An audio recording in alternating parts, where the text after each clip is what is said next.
महाराज जी, जो हमारा भाग्य लिख दिया गया है, क्या हम इसे अपने कर्म और नाम जप के प्रभाव से बदल सकते हैं?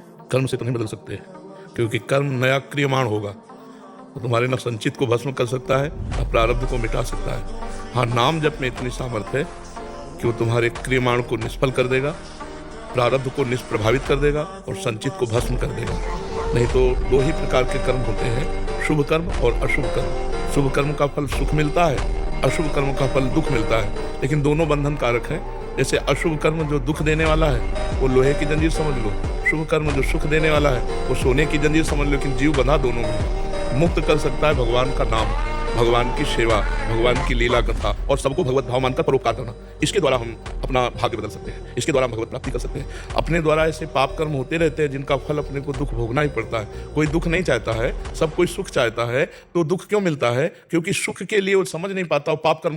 बोलिए जय श्री कृष्णा।